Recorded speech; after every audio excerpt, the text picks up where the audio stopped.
오늘은 12제자를 안수하심이라는 제목으로 하나님의 말씀을 전하겠습니다.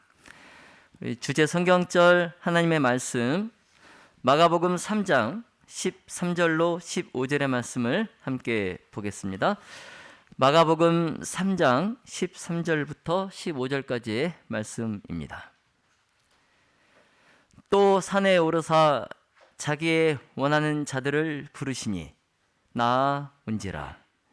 이에 12를 세우셨으니 이는 자기와 함께 있게 하시고 또 보내사 전도도 하며 귀신을 내어 쫓는 권세도 있게 하려 하심이라라. 아멘.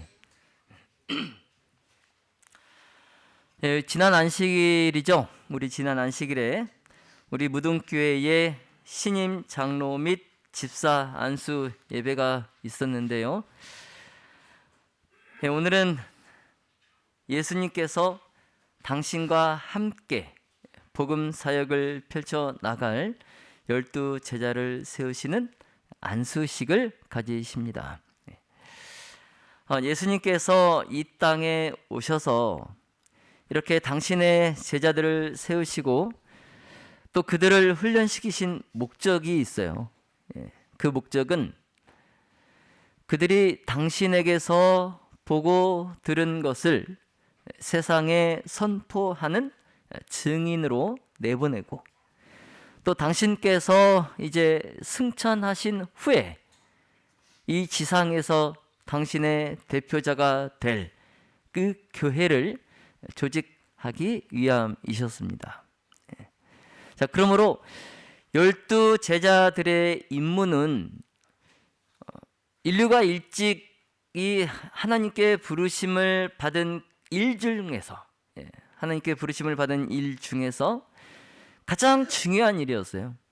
가장 중요한 일이었고 심지어 예수님께서 친히 가지신 그 예수님의 임무에 버금가는 일이었습니다. 이 12제자의 임무가 그렇다는 거예요. 자, 여러분 12제자들은 세상을 구원하기 위하여 하나님과 함께 일하는 동역자인 것입니다. 여러분 대단하지 않습니까? 자, 복음 사역자의 역할과 지위가 이런 것입니다.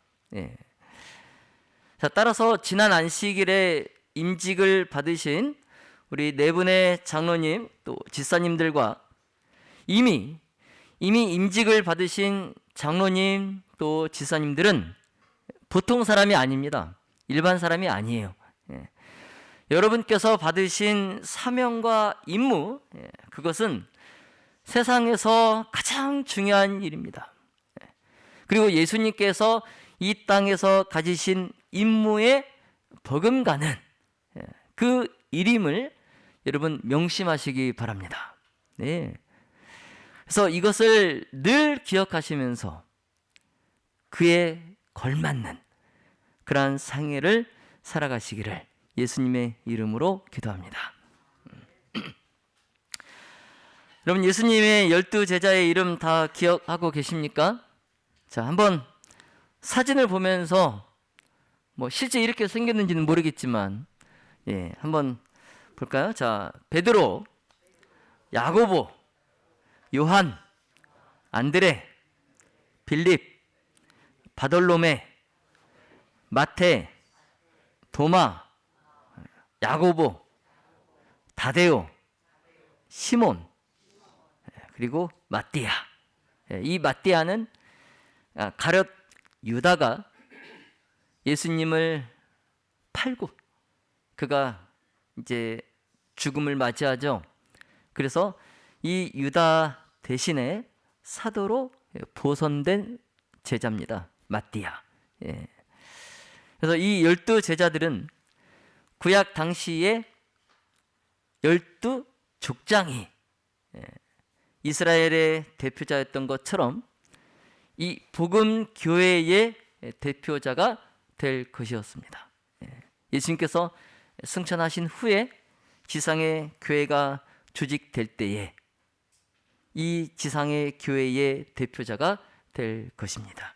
그래서 예수님께서는 당신이 택하신 그 제자들의 품성을 이미 알고 계셨어요. 예. 그들의 임무, 또 그들의 사명, 그것을 감당하기에 부족한 점과 또 약점과 허물이 있음을 예수님께서 훤히 아셨어요. 또한 예수님께서는 그들이 앞으로 겪어야 할 위험과 또 그들에게 지어질 책임도 아셨어요. 네. 자, 그렇기 때문에 예수님은 이 택하신 자들에게 그만큼 애타는 정을 가지고 제자들이 산기슭에서 잠자는 동안 그 막중한 임무를 갖고 있는 이 제자들이 깨어 기도하지 않고 잠자고 있는 동안에 오히려 예수님께서는 홀로 갈릴리 바다 근방의 산 위에서 온 밤을 꼬박 세우시면서 이 12 제자들을 위하여 기도하셨습니다. 그리고 먼 동이 트기 시작할 때 예수님께서 12 제자들을 부르세요. 여러분, 예수님께서 이 12 제자들 중에 누굴 제일 사랑하셨을까요? 예수님은 이 12 제자들을 다 사랑하셨습니다. 다 사랑하셨어요. 심지어 누구까지 사랑하셨어요? 자신을 팔아 넘길 유다까지 사랑하셨어요. 자, 그러나 이들 가운데에 예수님의 마음을 특별히 끄는 자가 있었어요. 누굴까요? 바로 요한이었습니다. 여러분, 성경은 요한을 뭐라고 기록하고 있습니까? 예수님의 사랑하시는 자. 예수님께서 사랑하시는 자. 요한. 이 요한은요, 다른 제자들보다 나이가 어렸어요. 자, 그런데 다른 11 제자들보다 가장 잘 받아들이는 정신을 소유하고 있었어요. 여러분, 학교에서 선생님들께서 학생들을 가르치실 때에 어떤 학생을 제일 이뻐하실까요? 선생님 말씀을 가장 잘 받아들이는 학생, 그렇죠? 앞에서 선생님께서 수업을 또 가르치실 때 가장 잘 듣는 학생을 선생님께서 좀 이뻐하십니다. 근데 이 요한이 다른 11 제자보다 더 어떻게 했다고요? 예수님의 말씀을 잘 받아들였어요. 그래서 요한은 마치 어린 자녀가 그 부모를 신뢰하고 의지하는 것처럼 그 이상으로 예수님을 신뢰하고 의지하였어요. 그리고 예수님께 자신의 마음의 문을 활짝 열었습니다. 여러분, 예수님께서 이런 요한을 어떻게 생각하셨을까요? 자, 화이트 부인은 이렇게 증언하고 있습니다. 요한은 예수님에게 다른 제자보다 더 큰 위로가 되었으며, 따라서 예수님의 가장 심오한 영적 교훈이 요한을 통하여 당신의 백성에게 전달되도록 하셨다. 지금 성경의 예언서, 구약 성경에는 다니엘서, 신약 성경에는 무슨 책이죠? 계시록인데 무슨 계시록? 요한계시록. 그래서 예수님께서 요한에게 앞으로 일어날 일들에 대해서, 미래에 대해서 예언의 말씀을 특별히 요한에게 주셨어요. 자, 그러면 제자들 중에 믿음이 부족한 사람은 누굴까요? 믿음이 부족한 사람. 빌립이에요. 예, 빌립. 그럼 빌립은 예수님께서 나를 쫓으라 이 명령을 하신 최초의 제자였어요. 예. 또한 빌립은 침례 요한의 가르침을 그가 집중해서 들었어요. 그래서 침례 요한이 예수님을 가리켜서 하나님의 어린 양이라고 선포하는 것도 그가 들었습니다. 자, 그처럼 빌립은 아주 신실한 진리의 탐구자였어요. 예. 자, 그렇지만 뭐가 부족했어요? 믿음이 부족했어요. 누구보다 말씀은 열심히 연구하고 진리를 탐구하는 그런 제자였지만 역설적이게도 믿음은 부족했어요. 그래서 빌립이 나다나엘에게 예수님에 대하여 메시아를 선언했을 때 자기 입으로 나사렛 예수를 메시아라고 그렇게 선언하면서도 그때까지 예수님을 요셉의 아들 나사렛 예수로만 생각하고 있었어요. 예. 그러니까 빌립이 마음속으로 이 나사렛 예수가 하나님의 아들이시요 메시아이심을 그가 완전히 믿지는 못하고 있었어요. 네. 자, 그런데 이런 빌립의 믿음의 부족이 나타난 대표적인 사건이 있습니다.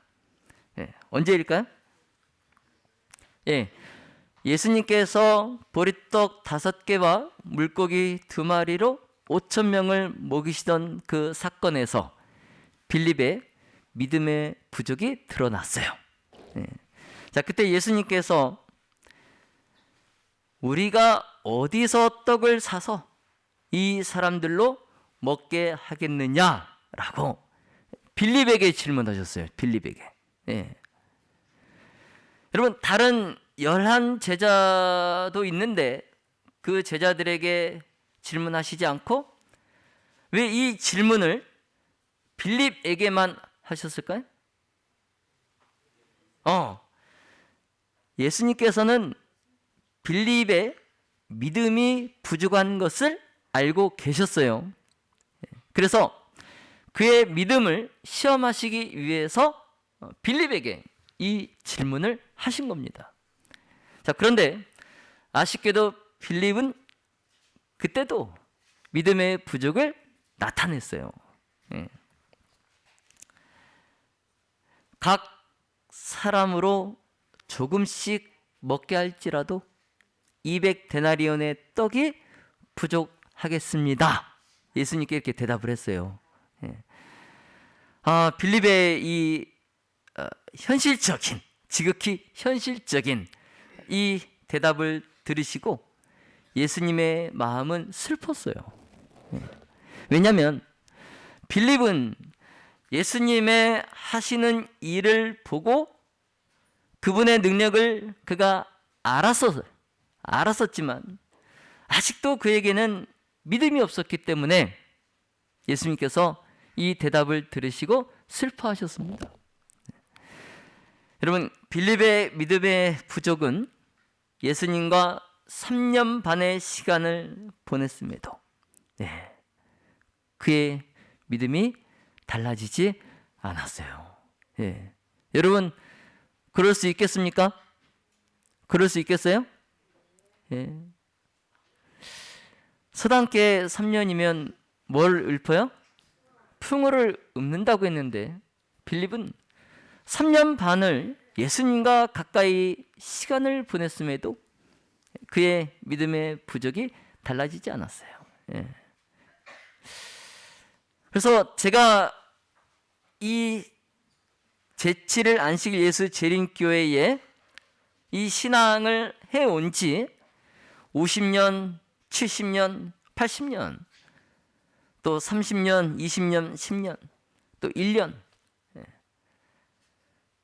내가 지금까지 이 신앙을 해오면서도 나의 믿음이 빌립처럼 달라지지 않고 있다면 여러분, 오늘 말씀을 통해서 다시 한번 다시 한번 나의 믿음이 올해는 성장할 수 있게 되기를 기도하시기 바랍니다. 네. 빌립이 3년 반의 시간을 예수님과 보냄에도 그의 믿음이 달라지지 않는 사건 한번 보겠습니다. 요한복음 14장 5절로 9절에 도마가 가로되 주여 어디로 가시는지 우리가 알지 못하거늘 그 길을 어찌 알겠삼나이까. 예수께서 가라사대 내가 곧 길이요 진리요 생명이니 나로 말미암지 않고는 아버지께로 올 자가 없느니라. 너희가 나를 알았다면 내 아버지도 알았으리로다.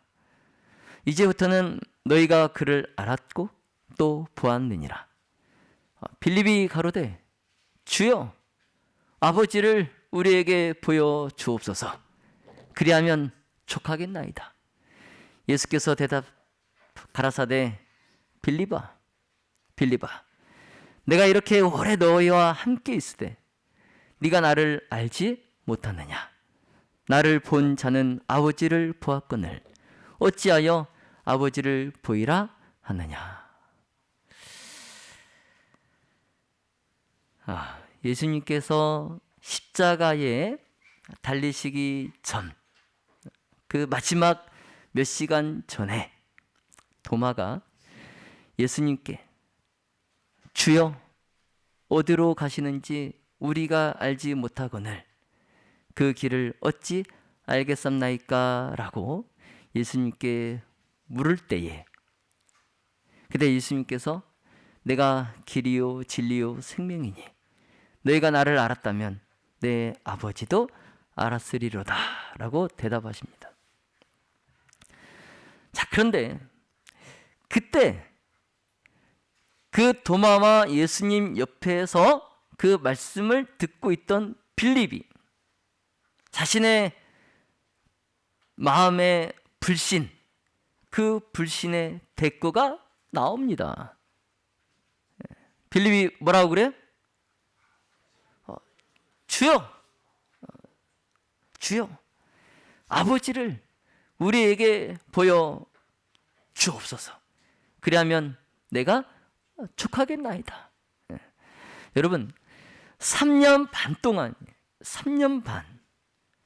이 3년 반 동안 예수님과 함께 있었던 빌립이 이렇게도 마음이 느리고 믿음이 연약하였어요.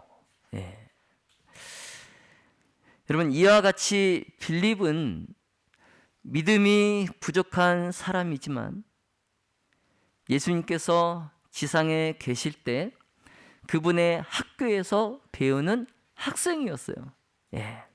지상에 예수님의 학교에서 예수님께 배우는 학생이었어요. 그래서 하늘의 교사이신 예수님께서 그런 빌립의 불신과 우둔함을 아주 인내 있게 참으셨습니다. 그래서 예수님께서 그리 하셨을 때에 빌립은 이제 예수님께서 십자가에서 돌아가시고 다시 부활하셔서 하늘로 올려 가신 후에 성령이 제자들에게 임하였을 때 그때 빌립이 하늘의 명령을 쫓아서 교사가 될 수 있었습니다.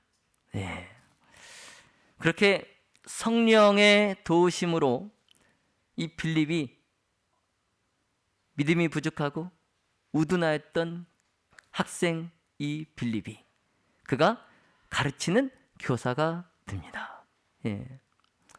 그래서 그가 가르치는 교사가 되었을 때 나다나엘에게 불신의 마음을 품고 메시아를 전했던 그것과는 완전히 달리 자기가 말하는 것에 이제 그가 알고 듣는 자들에게 자각을 주는 그런 확신을 가지고 이제 가르치게 되었습니다. 자, 믿음의 모든 가족 여러분, 혹 우리의 믿음이 빌립과 같이 더디 믿는 그러한 믿음일지라도 인내심이 많으신 교사이신 예수님께 날마다 배움으로 성령의 지혜를 힘입어 빌립과 같은 확신에 찬 교사가 되기를 예수님의 이름으로 기도합니다.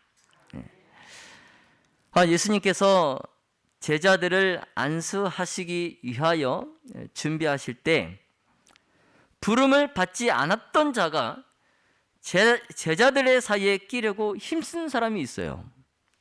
그러니까 다른 제자들은 예수님께서 친히 나를 쫓으라 명령하셨어요. 그를 부르셨습니다. 그런데 이 12 제자들 가운데 예수님께 부르심을 받지 않은, 그러니까 한마디로 예수님께서 부르시지도 않았는데 온 그런 사람이 있었어요. 누굴까요? 가롯 유다입니다. 가롯 유다. 이 가롯 유다는 예수님을 따르는 자라고 공언한 사람이었어요. 자기가 자기 입으로 나는 예수님을 따르는 사람이다 공언하는 사람이었어요. 그래서 유다가 예수님의 앞으로 옵니다. 그래서 자기 자신도 이 제자들의 모임에 한 자리를 해달라고 예수님께 간청해요. 그래서 이 유다가 열렬하게, 그리고 또 겉으로 보기에는 신실하게 그가 선생님 어디로 가시든지 저는 선생님을 쫓으겠습니다 이렇게 공언하였어요. 예수님께서는 이런 가롯 유다를 배척하시지 않았어요. 넌 왜 부르지도 않았는데 왔냐? 가라 이렇게 하시지 않았어요. 그렇지만 그를 환영하지도 않으셨어요. 여러분, 유다가 그렇게 예수님의 제자들 사이에 막 끼려고 했던 이유가 있어요. 이 유다가 이 예수님의 제자들 사이에 끼려고 했던 이유가 있습니다. 그 이유가 뭐냐면 그는 예수님께서 메시아가 되실 것을 믿었어요. 그래서 그가 제자들의 반열에 끼므로써 앞으로 새 나라가 건설이 되면 그 나라에서 자신도 높은 지위를 얻기 위해서 그가 제자들 반열에 끼려고 했던 거예요. 그러니까 가룟 유다가 예수님께서 메시아가 되실 것을 믿었는데 그 메시아는 어떤 메시아예요? 현실적인 메시아예요. 이 이스라엘이 강대국이 되도록 하실 그러한 메시아로 믿어서 나중에 예수님께서 나라를 세우면 내가 높은 자리, 장관 정도 하나는 하겠지, 이런 욕심으로 그 제자들 반열에 끼려고 했던 겁니다. 근데 제자들은 그런 유다의 속내를 모르고 그도 자신들처럼 예수님의 제자가 되기를 바랐어요. 그래서 이 유다는요 아주 풍채가 컸습니다. 풍채가 아주 좋았어요. 그리고 예리한 식별력과 또 행정적인 능력을 가졌어요. 그러니까 미천한 배우지 못한 갈릴리의 어부들인 자신들을 대신해서 행정적인 능력이 있고 또 예리한 식별력이 있고 풍채도 좋은 이 유다가 우리들과 같이 예수님의 제자가 되면 좋겠다, 그렇게 생각을 한 거예요. 그러나 예수님께서는 유다의 속내를 아셨습니다. 유다의 그가 마음속에 품고 있는 이기적인 생각을 아셨어요. 그래서 그를 아주 냉담하게 맞이하셨습니다. 유다를 냉담하게 맞이하셨어요. 그런데 다른 제자들이 볼 때 예수님의 그런 행동이 되게 놀라웠던 겁니다. 예수님께서 왜 저 가롯 유다를 냉담하게 맞이하실까? 다른 제자들은 몰랐던 거예요. 여러분, 이 유다의 사례, 이 유다가 제자들의 반열에 끼려고 했던 이 사례는 교회가 하나님의 사업을 위하여 일할 사람들의 적합성을 결정하는 데 있어서 세속적인 생각을 중요시하는 것이 위험하다는 것을 보여줍니다. 그래서 교회가 어떠한 사업을 구상하고 그 사업을 추진함에 있어서 그 계획에 걸맞는 사람을 추천할 때 세속적인 생각을 갖고 있는 이러한 사람이 그 사업을 하게 될 때 얼마나 위험한지를 보여주는 사례예요. 그래서 유다가 처음에 예수님을 만났을 때 그는 교회의 축복이 될 수 있었던 품성의 몇 가지 특성을 그가 갖고 있었어요. 그래서 다른 제자들이 그러한 유다의 모습을 본 겁니다. 화이트님께서 말씀하시기를 만일 유다가 기꺼이 예수님의 멍에를 메었다면 사도들 중에 수석의 자리를 차지했을 것이다. 이렇게 증언하고 계십니다. 그러나 또 이렇게 증언합니다. 유다는 빛 가운데 행하는 대신에 결함을 그대로 지니기로 선택하였다. 악한 욕망, 복수심, 어둡고 음산한 생각, 이것이 그의 마음속에서 자라나 마침내 사단이 그를 완전히 지배하기에 이르렀다. 유다는 그리스도의 원수의 대리자가 되었다. 여러분, 화이트 부인께서 가롯 유다의 품성을 설명하는데 아주 극과 극입니다. 유다가 예수님의 멍에를 메었다면 12사도 중에 수석의 자리를 차지했을 것이다. 이렇게 평가를 하는데 또 예수님의 원수의 대리자가 되었다라고 또 평가합니다. 극과 극이에요.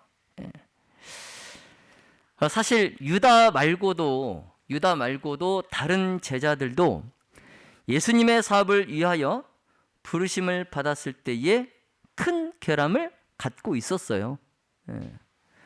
자, 그러나 그들이 날마다 예수님의 온유하심과 또 관용하심을 그들이 보고 겸비와 인내의 교훈을 듣고 또 견책과 또한 경고와 또 주의를 통해서 예수님의 생애의 교훈을 그들이 배우기를 계속했을 때 그들은 예수님을 닮은 품성의 변화를 얻게 되었습니다.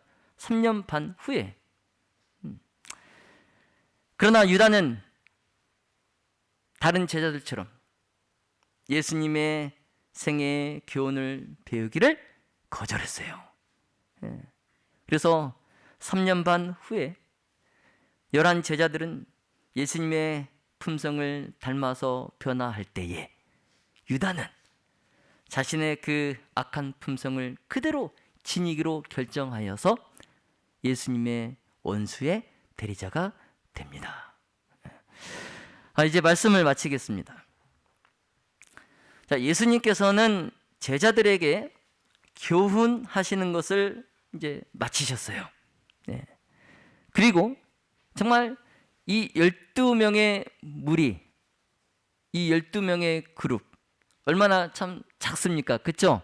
근데 이 12 제자를 당신의 주위에 가까이 부르시고 그들을 모으신 다음에 그들 가운데서 예수님께서 무릎을 꿇으시고 그들의 머리 위에 손을 얹으시고 그들을 당신의 성업에 바치는 기도를 하나님께 드립니다. 그래서 이와 같이 하여서 예수님의 제자들은 복음 사업을 위하여 예수님께 안수를 받았습니다. 여러분, 예수님께서는 사람들 가운데 있을 대표자로서 타락하지 않은 천사들을 선택하지 않으시고 인간, 곧 그들이 구원하고자 하는 자들과 같은 성정을 가진 사람들을 선택하셨습니다. 여러분, 주의 깊게 잘 생각하십시오. 예수님께서 복음을 전파하는 이 사업에 있어서 우리 인간보다 타락하지 않은 또 능력이 충출한 그러한 천사들을 택하지 않으시고 허물과 결함이 많은 인간을 선택하신 것을 여러분 잘 생각해 보시기 바랍니다. 자, 때문에 예수님께서도 이 땅에 오셨을 때, 또 이 땅에 계실 때 신성을 취하지 않으시고 인성을 취하셨어요. 예수님께서 이 땅에 계실 때, 계시는 동안 신성을 취하지 않으시고 우리와 같은 인성을 취하셨어요. 자, 그 이유는 인류에게 가까이 하시기 위함이었습니다. 인류에게 가까이 하시기 위해서. 그래서 인성이 하나님과 사람 사이에 교통하는 통로가 될 수 있도록 하시기 위해서 신성이 인성을 필요로 한 것입니다. 여러분, 이보다 더 큰 사랑이 있습니까? 이보다 더 큰 사랑이 있어요? 타락한 인류가 하나님과 교통하고 또 하나님과 교제하는데 분리의 장벽이 생겼어요. 근데 타락한 인류와 하나님과 교제의 통로, 그 통로가 되시기 위해서 신이신 예수님께서 비천한 인성을 취하신 거예요. 여러분, 아멘입니까? 아멘. 그래서 2000년 전에 갈릴리의 어부들을 부르신 예수님께서 오늘날 당신의 사업에 우리를 부르십니다. 우리를 부르세요. 그리고 예수님께서는 최초의 제자들을 통하여 하셨던 것처럼 이 마지막 시대에 우리를 통하여, 저와 여러분을 통하여 당신의 능력을 나타내기를 원하십니다. 자, 그러므로 여러분, 내가 아무리 부족하고 죄가 있을지라도 걱정하지 마십시오. 걱정하지 마세요. 여러분, 주저하지 마세요. 그런 것 때문에 주저하지 마세요. 하나님께서는 당신과 동역하며 예수님의 제자가 될 특권을 우리에게 부여하십니다. 자, 또한 하나님께서는 우리가 예수님과 연합함으로 하나님의 사업에 일할 수 있도록 우리를 초청하셔서 하늘의 교훈을 받게 하십니다. 자, 믿음의 모든 가족 여러분, 하나님께서 복음의 전파를 능력 있는 천사들에게 맡기지 않으시고 오히려 죄 있는 사람들에게 맡기신 것은 바로 이러한 이유 때문에 인간의 연약함을 통하여 역사하시는 능력, 그 능력이 곧 하나님의 능력이십니다. 자, 이런 이유로 우리들은 우리와 같은 위기에 처해 있는 다른 사람들을 건져내라는 부르심을 받은 것입니다. 자, 의심으로 당황하고 또 연약함으로 지쳐있고 또 믿음이 약하여 보이지 않는 하나님을 믿지 못하는 그러한 영혼에게 우리는 예수님을 소개하는 일에 하늘의 천사들과 동역하는 자가 되어야 합니다. 자, 바라기는 우리가 예수님의 제자들과 같이 온 마음을 다한 헌신으로 예수님께 우리의 자신을 드리는 그러한 2025년 한 해가 되시기를 예수님의 이름으로 축원하며 말씀을 마치겠습니다.